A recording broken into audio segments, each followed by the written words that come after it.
Hello everyone, welcome back to UKSG Autumn 2021. My name is HUD601. I am going to be your host through the next block of runs.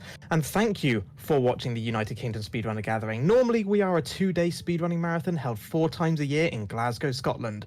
But due to the situation with COVID-19, we are instead bringing you 3 days of exciting speedruns from the comfort of our own homes to yours.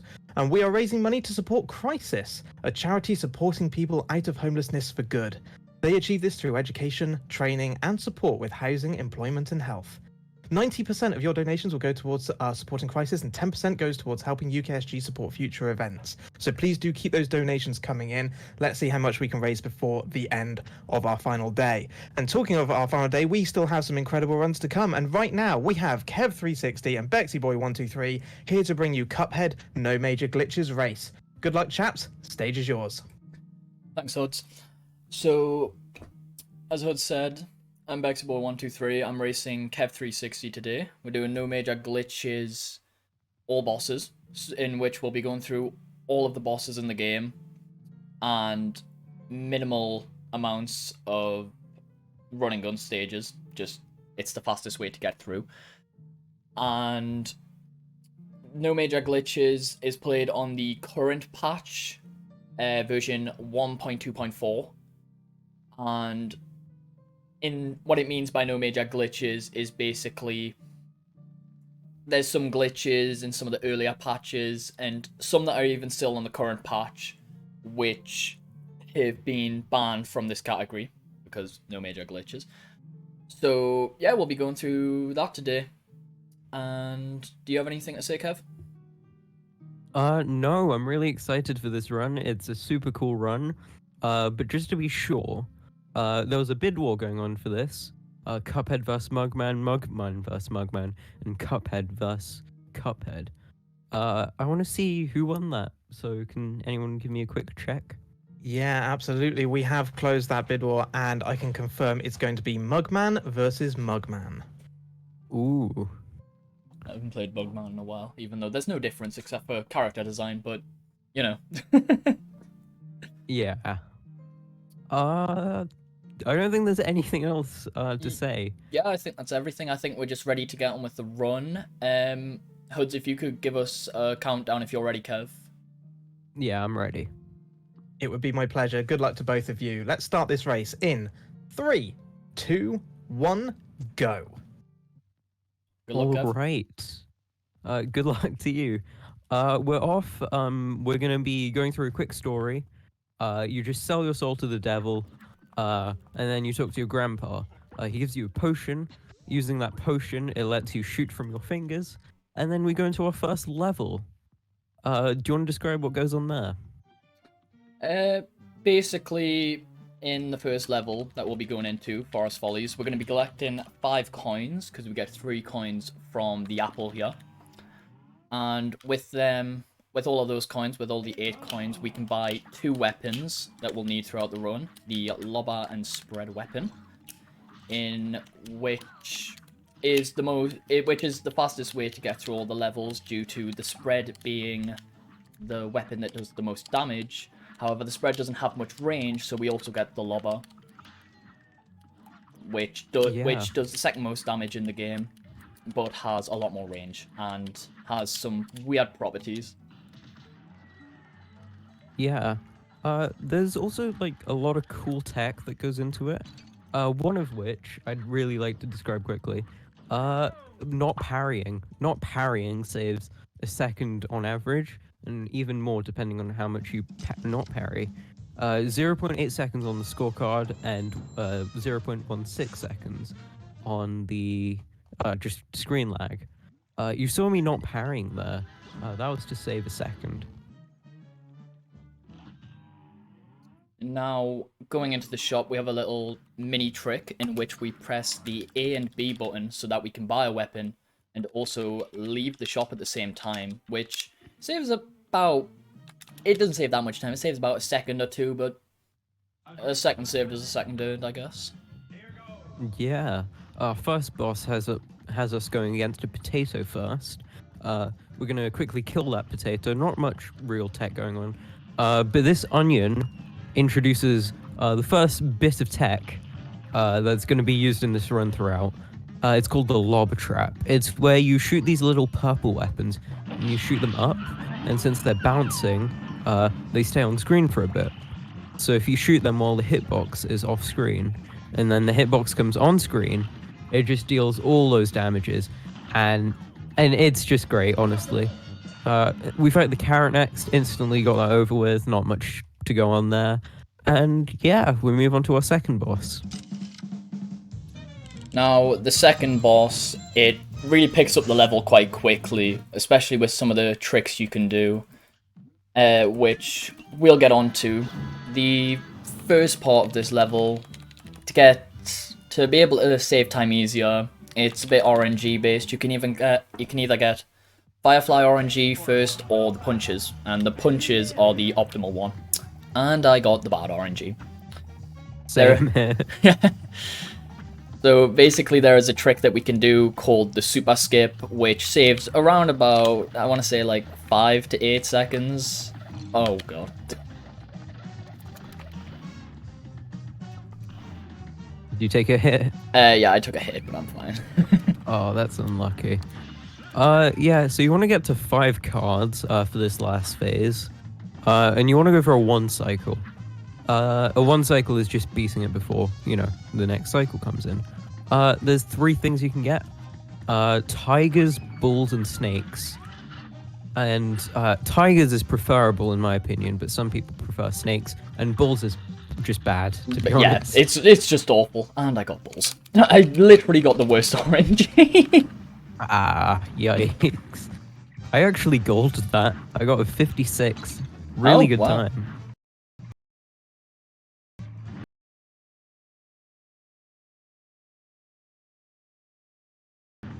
Well, you're getting a better start than me. So, finishing that up, we're going to move into Goopy. This is the shortest and, in my opinion, easiest boss of this run. The thing that really separates the top runners from like the low level runners is how well you can track this boss. The weapons you're given aren't very good at hitting this boss, and so it jumps about everywhere. But yeah, it's just how well you can track it, and tracking it well deals more damage, which gets it over faster. You want to not take any hits, and then go for 2 damage boosts right at the end here, and that just allows you to, deal a lot of damage and get this last phase over with almost instantly. Obviously, sometimes it can be really hard not to get hit in this level, so there is a backup strat in which we know when to damage boost, so we can do 2 damage boosts and use the Spready X by looking at the way the head rocks back and forwards. Yeah. So we're going to be going into this plane tutorial real quick, and then we're going to X out immediately. Just going into this allows us to go to our first plane level, Hildeberg. Yeah, just pausing and just exiting to map, it's just a little bit quicker than going to like the intended exit in the bottom right. We did the same thing on Elder Kettle. It's just something that makes it just that little bit faster, and there's no reason not to do it, so yeah. Yeah. One thing I'd like to note, plane levels are very Monka-esque, so I'm really going to be focusing on this one. Oh yeah, the plane levels are definitely a highlight of the game, and by highlight, I mean in the sense of just hard. Especially with Hilda here, we have to take 2 damage boosts so we can optimize that EX as much as possible. So in this one, we can't take any unintended hits, so this makes it a very hard boss.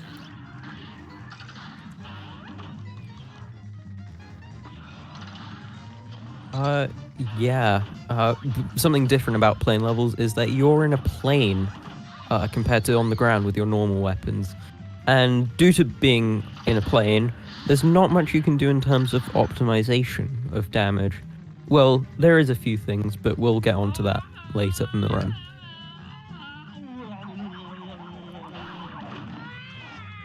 Now, I'm going to try and do a cool trick here called spaceship clips in which the EXs clip into the spaceships if you get them at the right time. They only clip for a little bit, and the reason that they are good is for every tick you do a certain amount of damage, so the more ticks you get, the more damage you do. I think I only got one slight clip there. Sometimes they are really hard to time, especially with the stars. If the stars are up very high, you've just got to get out of the way, otherwise you'll die. So, yeah, RNG is a big factor in this game. Anyway. Yeah, I've given up learning that clip consistently at this point. Yeah. It's really hard, and it only saves... Actually, no, it kind of saves a lot of time. Maybe I should learn it. Anyway, Hoods, if you have anything to read out, there isn't really much to say about Cagney, really. Yeah, go ahead. No problem, thank you very much. We have had an anonymous $20 donation, and they say, good luck, have fun, because the winner has to speedrun Draken. Oh no. It's Grandius here. Draken is a meme game. But by the way, no one ever runs it intentionally. It's pretty cursed. Yeah. All right. Moving into what's it called? Isle 2. We're going to be going up against the pinnacle of RNG. There's a lot of RNG. There's 3 mini bosses that you can get out of the 5 available. And I just took a hit on the first thing possible. And I took another hit. I should really shut up and focus. But yeah, there are 5 mini bosses, and you only get 3 of those mini bosses randomly generated, just, you know, as RNG is. And those 3 options that you can get is a gumball machine, a waffle, a candy corn, a gobstopper, because this is UKSG and we don't call them jawbreakers, and the muffin / cupcake. Ooh. That fight was very Monka-esque for me. But I got through it. Yeah, so I want to quickly talk about Wally. Wow, that's a bad time. I want to talk about Wally. So, first of all, we get these little bomb EXs, which it's just another weapon for another plane levels. And there's a little glitch you can do called a Luigi swap, and it lets you shoot while doing an EX, which, of course, saves time because you stop shooting. That's not allowed in this. And for people who have learned this game and learned the Luigi swaps, it's sort of like habit at this point to do them. So most of us have to go out of our way and intentionally not do them in this category, since they are considered a glitch. That's why I love this category. The Luigi swaps can be a real hassle because you have to press the swap and EX button on the same frame, which it like when you're in the moment, you know, concentrating, it can be really intense. Yeah, in my opinion, I that's actually why I dislike this category, sort of. But you like Luigi swaps? Well, they're habit now, so I can't really stop them. That's the first time I've ever heard that. I'm not even kidding. I don't even think Luigi likes Luigi swaps. And he found it. Yeah. So at the end of Wally, Wally has a really thick hitbox, and you can do your bullet bill EXs on there, and it deals a ludicrous amount of damage. So in this game, the thicker the hitbox, you should do more bullet bill EXs. There's actually some math that goes into it. If your bullets bill EXs do 4 ticks, then it's more optimal to do them than the bomb EXs that you can do. And yeah. I just did a weird glitch there. I think I parried one of the parries on the same frame as the boss died, so the knockout that normally comes up was a bit weird. I don't know if I've ever seen that before. Actually, no, I think that's happened to us before, but that was really weird.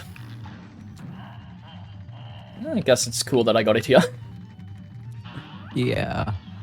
I just took all my hits in the first and second phase of Jimmy, so that's not good. Yeah. So on the pillar stage here, you'll see that I'm using the machine gun and then going to the bombs, which may seem a bit weird, especially when there's two pillars and I still go and shoot them both. So the reason I'm doing that is basically the heads do damage. Well, you can over damage the heads and that will actually go on into the next phases, which will actually over damage.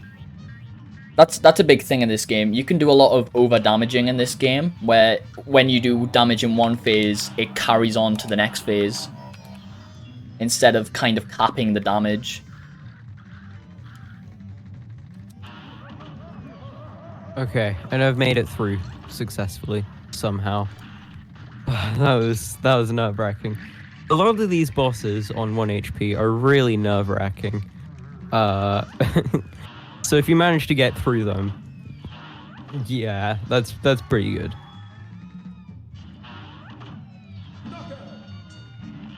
And as you can Jimmy imagine, as well. Nice. As you can imagine, the main reset points of this game are just dying. Yeah. So if you get a deathless run, that's pretty good. Yeah, this game is very rough when it comes to deaths. If you take a death, it's basically just an instant reset, because depending where you are on the level, I mean, if you're at the very end of the level, which is the most likely time to die, you can lose up to a minute, sometimes even more, depending on which boss you're doing. Yeah, it's really scary for that reason. I'd like to talk about Beppy. Beppy is a fun boss. Not in this version though. There's a really cool and crazy glitch you can do where if you over damage and you deal like a lot of damage, you can get it stuck in its second phase, and that saves about 20 seconds of animation. We don't do that here. It's a banned glitch, but it's still really cool to fight without the glitch. Yeah.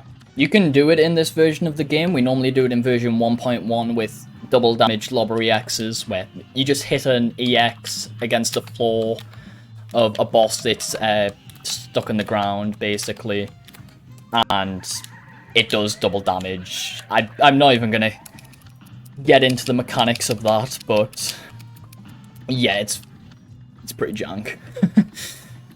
But yeah. we can still do it in version 1.2, the version that we're on, without the double damage lobber EXs. They've been patched in this patch, but it's very, very hard.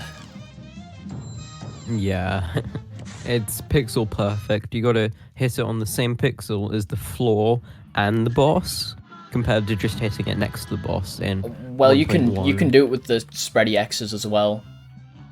You can? Yes. I didn't know that. Wow. Yeah, you can. With the... I'm going really technical here. But the double caliber swaps,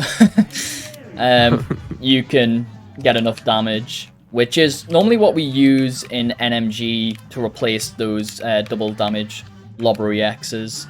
That's why you'll see me doing a lot of what seem to be meaningless damage boosts, but I'm actually using the spready X because it does more damage than the lobbery X.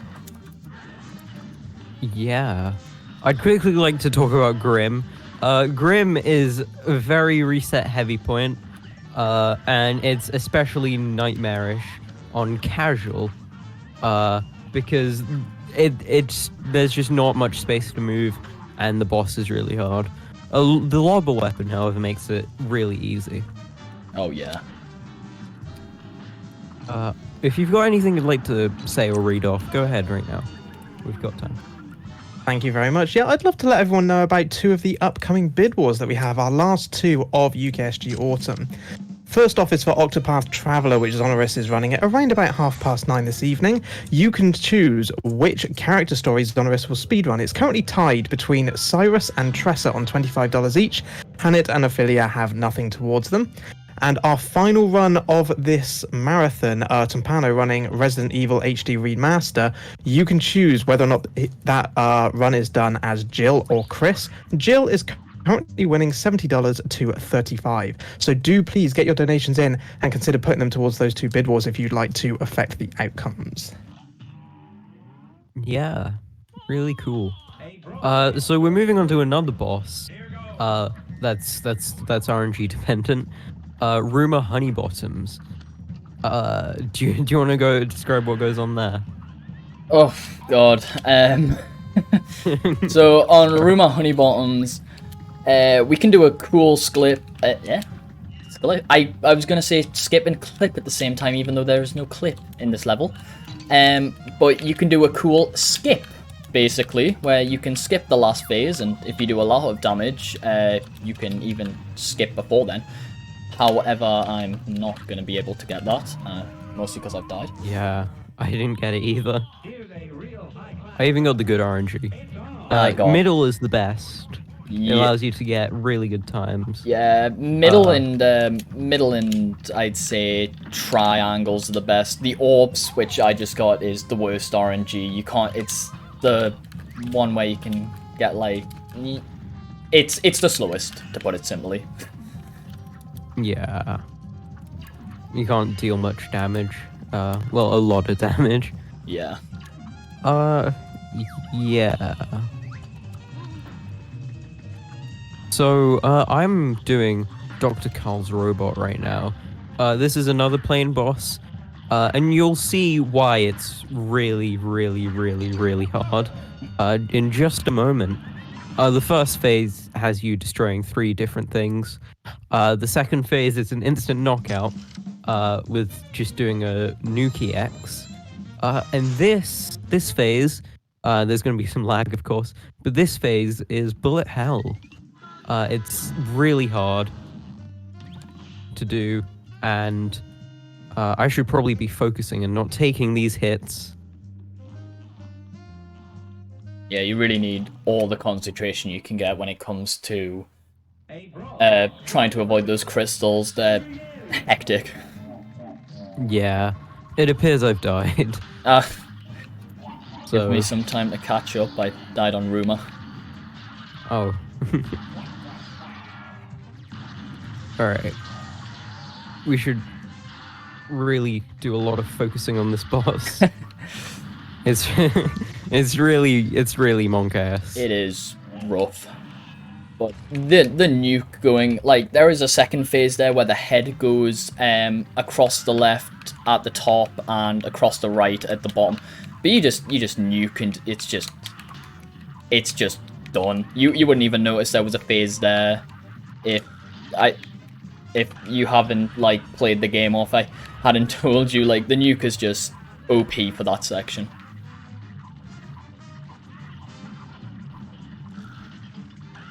Yeah. I'm on 1 HP again, I think. Oh, damn. I died. I somehow completed that with 3 HP. Whoa. Nice. A+. The scores don't matter for much, but when you get 1, it's a good feeling. You know, why not? I could have took some damage boosts, but safety, safety, safety. Yeah. Anyway, coming on to Sally's stage play. Right, he had a lot of tracking, especially in the first phase and second phase, with how she moves. When she goes over you, you normally just want to jump up with the spread and get as many bullets to hit her as possible. Then depending if you're more on the right side or the left side, she will come from the opposite side. So I'm more on the right side, so she came up from the left side. And I got some really good RNG there. The RNG that, well, was good, was the umbrella that came early. basically, the thing about the umbrella is... Oh, sorry, just had to concentrate there. The thing about the umbrella is that when you hit it, it does double damage. It has some really weird properties. So, when you hit Sally when she's got the umbrella out, that's why I held back my EXs until then. Yeah, and Sally's actually kind of an easy fight for that matter. We also have another easy fight coming up after this. Werner Werman. Yeah, you're gonna curse yourself here, Kev. I think I regret saying that already. I've had runs where I'm like, okay, I just have to get past Werner, he's an easy boss, and then I die. Yeah. But I wouldn't say there's any easy bosses in this game. I would say there are ones that are easier than others. But there is no such thing as an easy boss in this game, in my opinion. Yeah. Just like how I consider there to be no good players in this who run this game. There are just players that are better than each other. There is no one who is good. There are just people who are better. Good Cuphead players don't exist. The game's too hard for that. Apart from Jason. Jason's pretty good. Yeah. That's true. Either way, Werner's probably like my favorite boss comedic-wise. Yeah, I just love Werner. I think Werner's the best L3 boss. Yeah. I wouldn't say Werner's my favorite L3 boss. I would, and this is probably a controversial one, I would probably say Rumor. I just love getting that skip where you skip the plane phase at the end, which is the last phase. I should have mentioned that when we were running Rumor Honeybottoms, the B level. But in the last phase, she turns into a plane at the bottom of the screen, but I ended up skipping that by over-damaging on the boss. Except for the first time I died. Now, coming on to Briny, a lot of this boss is RNG. Currently, I've not gotten very good RNG. What is considered good RNG in this level is the shark that I've just got now, as well as the squid. And the bad RNG is considered the dogs, which we didn't get to see, and the gun that we did see twice. The first gun is an RNG though. You always get the gun the first time. That's just always the case, but after that, it's all down to RNG. And I got the optimal 3 cycle. And just to explain on that last phase, when we're shooting at the mouth of the boat, we use the lobber as the spread. A lot of the bullets miss due to the fact of the tiny size of the hitbox. So we use the lobber because it's a lot more smaller of a bullet, and we do full damage with that weapon. So it's the most optimal to use out of the spread and the lobber. Now on to Cala. Calamaria. Calamari. That is a purposeful joke that the devs put in the game. That's why she is called Calamaria.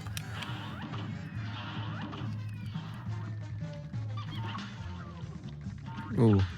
I got some pretty bad RNG on Briny. I think I may die. Damn.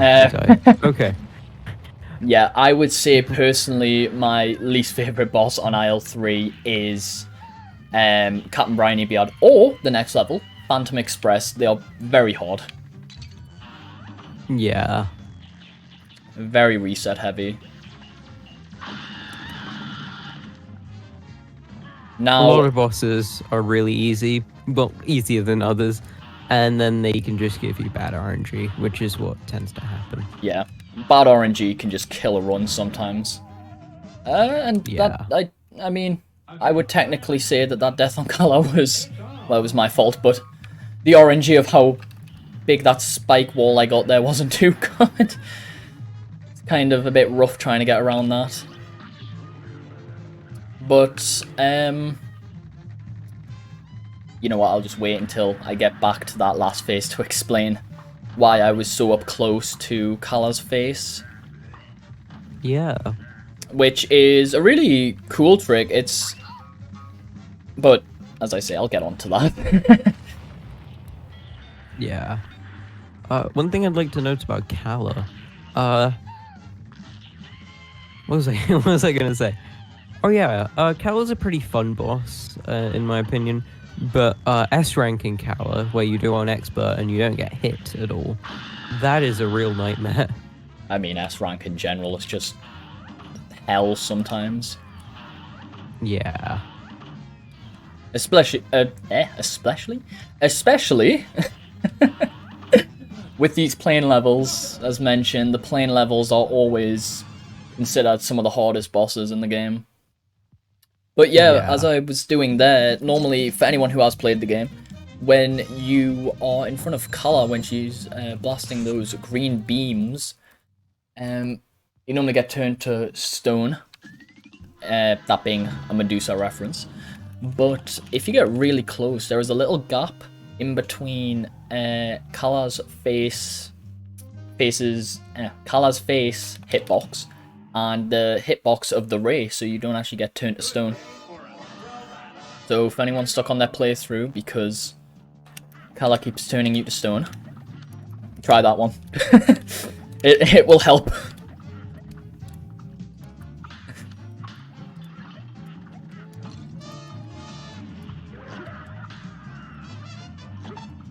I remember in my original playthrough of this game, I was told by somebody to do that, and I had no idea why.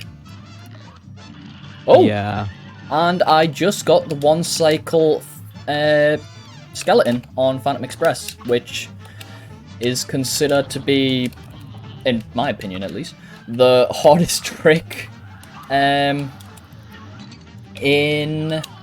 NMG, well, in all bosses NMG, as the amount of damage you have to do it's very tight.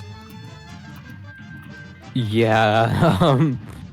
Oh, I've only got that like 2 times. Ever. I've been practicing it a bit. I'm very surprised I got it in a race.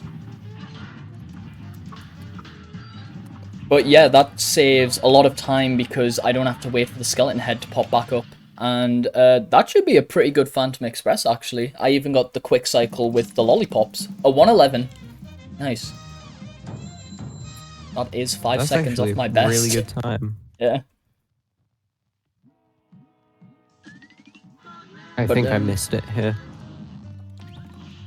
Anyway, coming on to King Dice, in my opinion, and I think most people's opinion, the most original boss in the game. It's the most different. You don't get another boss like King Dice, just due to all of the mini bosses you have to go through, as well as the dice roll mechanic, where you get to roll a dice to determine which mini boss you do. So we are gonna try and go for 3, 4, 8, as that is the fastest. Unless, of course. Yeah, if we get good heart RNG, we can use damage boost and go for a quicker route. 3, 5, 7, as we have to do less dice rolls. However, I didn't get any hearts on 3, 5, 7, so I'm going for the next best one and a lot less risky. 3, 4, 8. Yeah. King Dice, yeah, as Beck said, King Dice is really cool design-wise. You have to fight mini-bosses before you actually get to fight King Dice yourself, which if you think about it, that's pretty cool. Yeah. And reflects on King Dice. And for anyone... I'm hoping...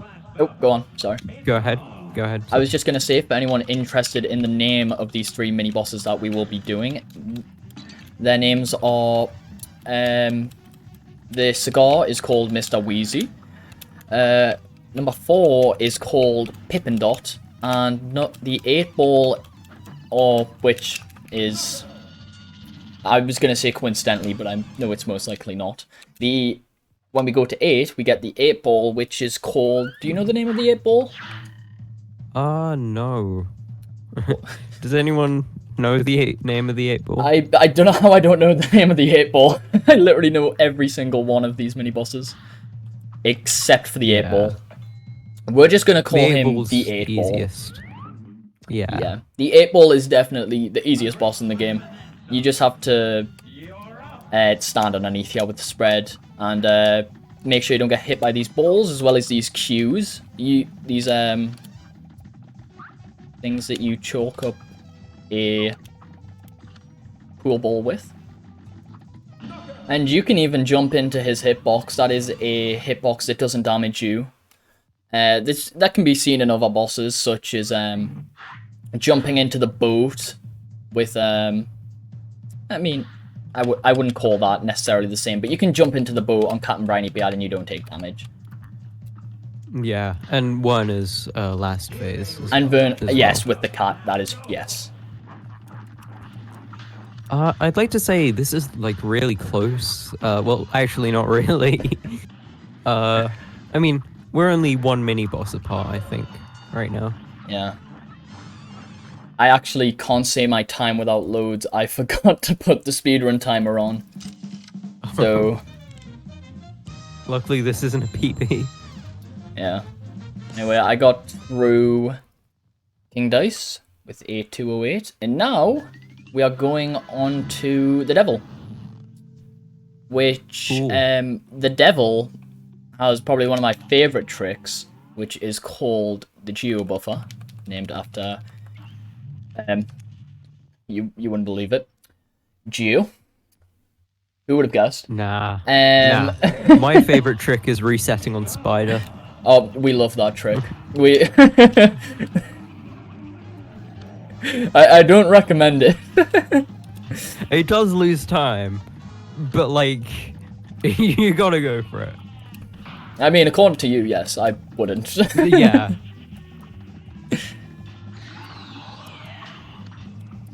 Oh, cool, I golden the devil. I mean, King Dice there.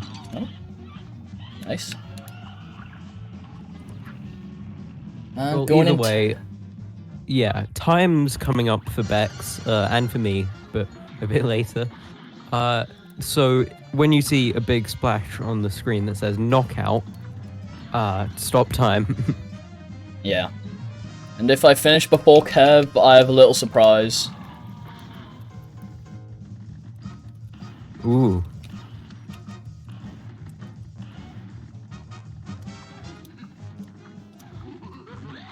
It may give some people nightmares, but I'm willing for that to happen. And knockout. Finish Devil. Nice, GG. I know that we said only Cuphead and Mugman. I mean Cuphead and Mugman. I know we said we'd only have Mugman, but I'm changing that. We are not doing Mugman and Mugman. I've got a surprise. Do you know what I'm on about, Kev? No. Oh god. Let's just say I got a present for my birthday. Oh. You know? You guys are gonna enjoy this. Oh, I love this. I will wear this until Kev finishes his run. That's gonna be very soon. In fact, I think that's a knockout for me right now. Yeah, it's definitely a different one, you know. Your side. Yeah. So, Bex has a really cool Cuphead mask. Though I was thinking of investing in one. I say more scary more than anything. Very cursed. Yeah. But either way, yeah, thank you for the GGs. This was a really fun run to show off. Unfortunately, we did die a bunch of times. But it's really fun. Thank you guys for watching. Do you have anything you'd like to say before we end? I would just like to say GG on the race, Kev, and that's all I have to say. Everyone who came to watch, thank you. Thank you for all the GGs in chat. Yeah, if this run did intrigue you, check out speedrun.com of Cuphead. It's got a link to our Discord and all that. It's really fun. Check out. Yeah, the That's people all I in have to the say. and just to say, the people in the Discord are very helpful, and you know, we always love new people into the speedrun community. We've been getting a lot of people in lately. Shout out to the Latino American Cuphead community. We've had a lot of people from that side of the world coming in, and that's been really cool. We've had a lot of new, really good players coming in from over there. Fabix, Black Tower, all that. But yeah. Yeah. Yeah, back to you. Thank you both very much on a very close fought race. Congratulations, Bex, on taking the wing for Great Britain, and commiserations, Kev, for coming in second for Great Britain as well. I think the real winner here is Great Britain, regardless. Yeah. We did have one final donation I just want to read out for you both. It's from Kurthar, $25 donation. It says, I don't believe they named her Cala Maria as a joke, at least not on Porpoise. Winky face. That donation has gone towards Chris in the Resident Evil HD Remaster Jill versus Chris, which puts them within $10 of each other. But yeah, thank you both so much for coming. That was a fantastically close race, really enjoyable. And stick around, everyone, because coming up next, we have Rabid Gamer, who's going to be doing Celeste Any% on a guitar controller. We will be right back.